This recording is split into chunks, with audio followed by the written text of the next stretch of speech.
के बीच सीधा टकराव हो गया। मामला सलून पुलिस का अदालती आदेश तामीला कराए जाने से जुड़ा है। गौकशी के एक मामले में बजरंग दल के जिला संयोजक विनोद मौर्य गवाह थे और इस मामले की कोर्ट में सुनवाई के दौरान गवाह के तौर पर विनोद मौर्य के कई पेशियों पर अदालत में अनुपस्थित रहने के कारण एनबीडब्ल्यू जारी हुआ था और ऐसे में आरोप है कि सलून पुलिस ने इस एनबीडब्ल्यू के तमीला में घर पर गाली गलौज किया और एसएचओ सलून राघवन सिंह ने उनसे अभद्रता भी की और इस बात पर विनोद मौर्य जिला मुख्यालय के डिग्री कॉलेज चौराहे पर धरना देकर बैठ गए। बजरंग दल पदाधिकारी के समर्थन में विहिप के पदाधिकारी और सेंट्रल बार एसोसिएशन के अध्यक्ष राकेश तिवारी और उसके अलावा राज्य मंत्री स्वतंत्र प्रभार दिनेश सिंह भी समर्थन में उतर आए।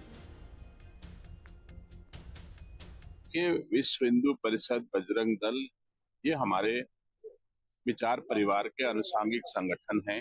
जब मुझे जानकारी मिली कि ये लोग धरने पर बैठे हैं तो मेरा धर्म है, मेरा कर्तव्य है कि इनके बारे में जानूं, सुनूं, समझूं, इनकी शिकायत क्या है और फिर उच्च अधिकारियों तक इस बात को पहुंचाऊं।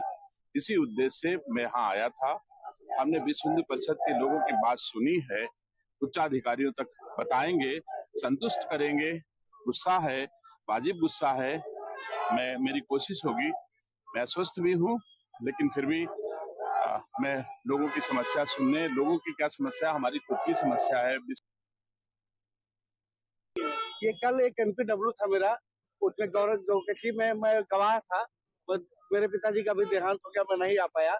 इस कारण से मेरा एनपीडब्ल्यू हुआ और एनपीडब्ल्यू में रात 12:30 बजे ये पुलिस, ये क्या नाम है, करैया चौकीपुरी और सलवन पूरे लोग गए और ये लोग हमारा दरवाजा पीटे। दरवाजा खोलने के बाद मुझे मारा गया, मेरी पत्नी को गाली दिया गया कि जल्दी उसे बुलाओ नहीं मार दिया जाएगा। उसके बाद हमको घसीटते हुए गाड़ी के अंदर लाया गया और थप्पड़ों में मारा गया। उसके बाद सलवन कोतवाली ले गए। सलवन कोतवाली में मुझे रात में लाइट बंद किया, वो ऊपर में रजाई डाली और कम से कम 4-5 लोग हमको लात और बुके से मारे। कोतवाल साहब गाली दे रहे थे। सुबह फिर कोतवाल साहब आए, गाली देते हुए बोले कि क्यों हिंदू ज्यादा नेता बने हो, ज्यादा नेता बन रहे हो, हिंदू हर गौकशी मामले पे आ जाते हो। हमारी बस केवल एक बात के लिए बात है जिसपे हम लोग अड़े हुए हैं कि हमारे कार्यकर्ताओं के साथ मारपीट क्यों की गई। इनको घर से निकाला गया गाली गलौज करके और उनकी पत्नी के सामने अभद्रता गाली दी गई। इनकी पत्नी ऊपर थी, उनको भी गाली दिया गया कि तत्काल इनको निकाल, दरवाजा तोड़ देंगे, ये कर देंगे, जैसा इन्होंने बताया। और बोलेनो कोई गाड़ी थी, प्राइवेट गाड़ी थी, उसमें ले जा करके उसमें जो है इनको रख के गाड़ी में इनको मारा गया। उसके बाद जैसा इन्होंने बताया भी कि ले जा करके थाने में इनको ऊपर कंबर डाल के और लाइट ऑफ करके इनको फिर मारा गया। और सुबह सलून कोतवाल ने इनको धमकी दी कि बड़े हिंदूवादी नेता बनते हो, बड़े गौरक्षक दल के बनते हो। मैं ये कहना चाहता हूं कि वहां के कोतवाल होश में आ जाएं।